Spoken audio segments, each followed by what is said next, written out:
逃げ惑う夫とナイフを手に詰め寄る妻。あなたはこの後の衝撃の展開を予想できますか？2025年8月17日、ベトナムフート省フーミー村。しっかりして、今助けを呼ぶからね。民家の庭先で悲痛に声を張り上げる女性。彼女の目の前では25歳になる息子グエン・ティエン・ゾアンが胸から血を流し倒れていました。すぐそばでは父親がゾアンを運び出すため庭の門を開けようとしますが、焦りから鍵がなかなか回りません。くそ、こんな時に。そんな3人を呆然と見つめていたのは返り血を浴びた状態で座り込む一人の女性。ゾアンを刺したのは彼女、妻のハティ・ライハでした。悲しげな表情でその目を潤ませるライハは、慌てふためく両親と瀕死の夫をよそにスマホで自撮りをし始めたのです。義理の両親の前で夫を刺し殺し、その場で自撮りを始めた女性。我を忘れてしまうほどの怒りの原因とは？平穏に見えた結婚生活は彼女にとって肩身の狭い生活だったんです。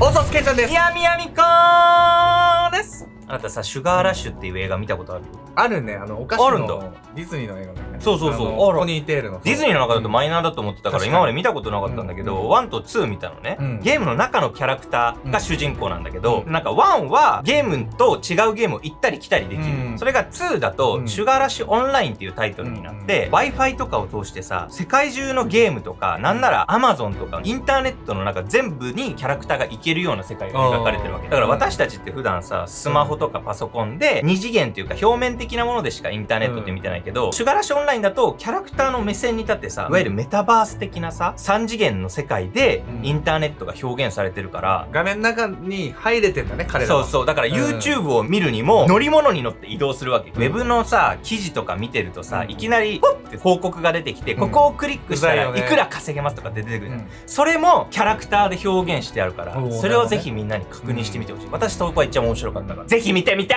今回はベトナムで発生した夫婦間の殺人事件をご紹介します。この事件の異様なところは、妻が義理の両親、つまり夫の両親ですね。夫の両親の目の前で夫を殺害したところなんです。なんでそんな見せつけるような真似すんの？夫とその義理の両親にめちゃくちゃな恨みがあったわけ？それがですね、傍から見れば、その妻っていうのは、夫だったり義理のね、両親に対して感謝すべきような立場に見えていたんです。つまり彼女が自分の中だけで不満を抱えすぎていたから起きた事件とも言えるんです。事件の日、逃げ惑う夫と危機迫る妻の姿に、義理の両親は慌てて止めに入ったんです。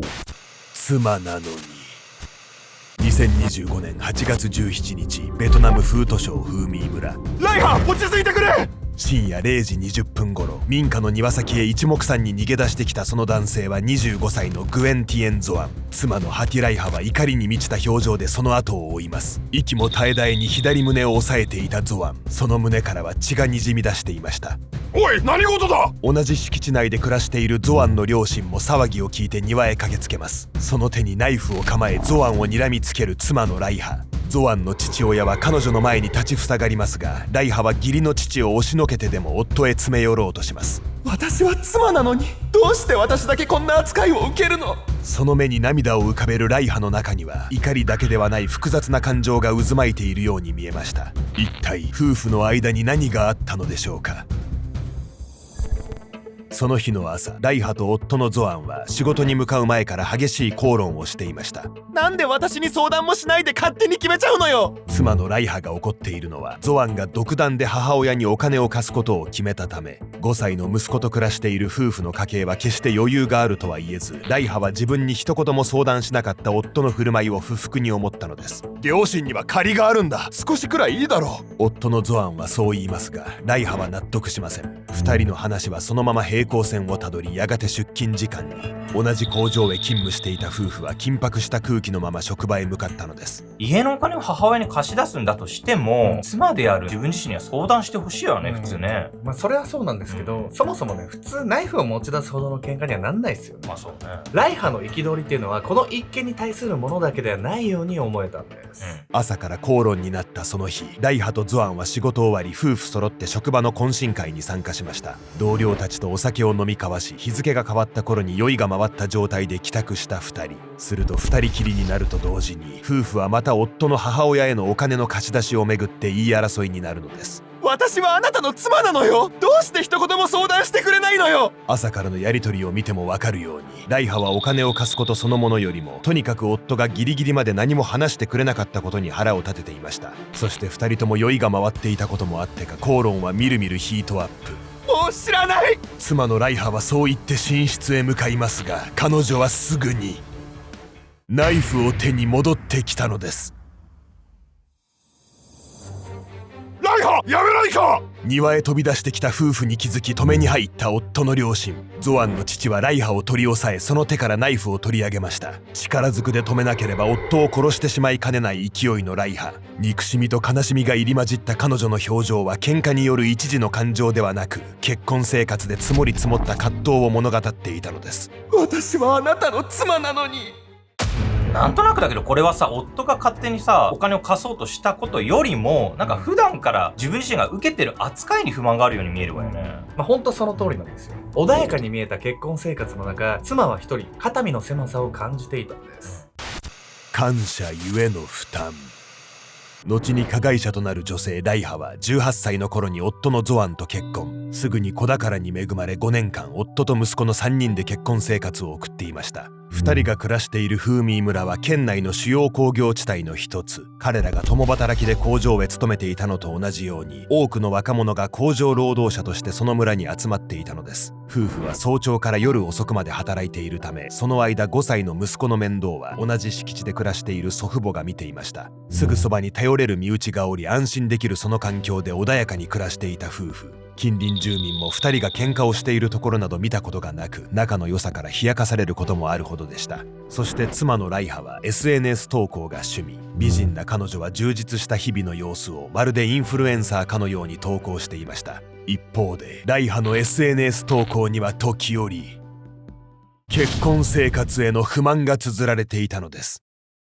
夫はライハをいつも気遣い、彼の両親も決してライハを邪険に扱っていたわけではありません。それでもライハが肩身の狭い思いをしていたのは、彼女の実家が裕福ではなく、結婚の際の資金をゾアンの両親に援助してもらっていたため、また夫婦が暮らしている家もゾアンの両親が用意したものでした。妻のライハは義理の両親に感謝こそしながらも、助けてもらってばかりで申し訳ないと、その存在を負担に思っていたと考えられるのです。これは確かになんか自分の身に置き換えたとしてもさ、両親にすっごい申し訳なさを感じるし、ライハの気持ちもわからなくないわよね。夫のゾアンやその両親は全く気にしていなかったようで、誰に悪気があるわけでもなかったんです。だからこそ夫婦はすれ違ってしまったのかもしれません。ライハは義理の両親と対等でいたいと考え、少しでもお金を返そうと思っていました。一方で両親にお金を出してもらったことを気にしておらず、遊びに散財する夫のゾアン。夫婦はその認識の違いから、外からは見えないところで衝突することがよくあったといいます。そんな夫婦関係が続く中、唐突に母親にお金を貸すと言い出したゾアン。ライハとしても義理の両親には借りがあり、そのこと自体に文句があるわけではありません。彼女が腹を立てたのは、ゾアンから自分に一言も相談がなかったことに対して、一人肩身の狭い思いをしているその家の中で、自分だけが蚊帳の外、家のお金のことすら相談してもらえず軽く扱われている。私はあなたの妻なのよ。夫はそこまで深く考えていなかったと思われますが、義理の両親と対等な関係になりたいと思っていたライハは、その扱いに耐えられなかったのです。家の中でね、自分の立ち位置みたいなのがないって葛藤してたところにさ、全部夫がさ独断で決めちゃうってことになって、何も決めらんないわけじゃない、自分が。そりゃもういっぱいいっぱいになるわよね。いやほんとそうなんですよ。本来はね、殺人に至るようなことではないんですけど、ライハにとっては限界を迎えたようなんです。そして強行に及んだ後、彼女はさらなる異常行動に出るんです。涙と血に濡れた SNS。2025年8月17日の深夜、会社の懇親会から帰宅した後、口論になったライハと夫のゾアン。感情を抑えきれず一度寝室へ向かったライハは、そこにあったハンドバッグから刃渡り 18.5 センチのナイフを持ち出しました。リビングへ戻ると同時にライハは勢いよく夫に突進。その左胸に深くナイフを突き刺したのです。ライハ、落ち着け、落ち着いてくれ。ゾアンは刺された左胸を押さえながら庭先へ。ナイフを手に鬼の形相で迫ってくるライハの姿に様子を見に来た義理の両親も目を丸くするのです。義理の父によって制止されナイフを取り上げられたライハ。しかしもはや手遅れでした。妻のライハから逃げ回った挙句、夫のゾアンは庭の真ん中に倒れ込んでいた。ゾアン、しっかりして、今助けを呼ぶからね。母親は必死に呼びかけるが、彼はもはや意識を保つのもやっとの状態だった。ゾアンを病院へ運ぶため父親は庭の門を開けようとするが、鍵がつっかえてなかなか回らない。くっそ、こんな時にどうして。苛立ちをあらわに顔を歪める父と悲痛に泣き叫ぶ母。ライハはその場に座り込み、慌てふためく義理の両親と力なく横たわる夫の姿を呆然と眺めていた。そして次の瞬間、彼女はスマホを取り出し、返り血と涙で濡れた自分の姿をカメラに収めた。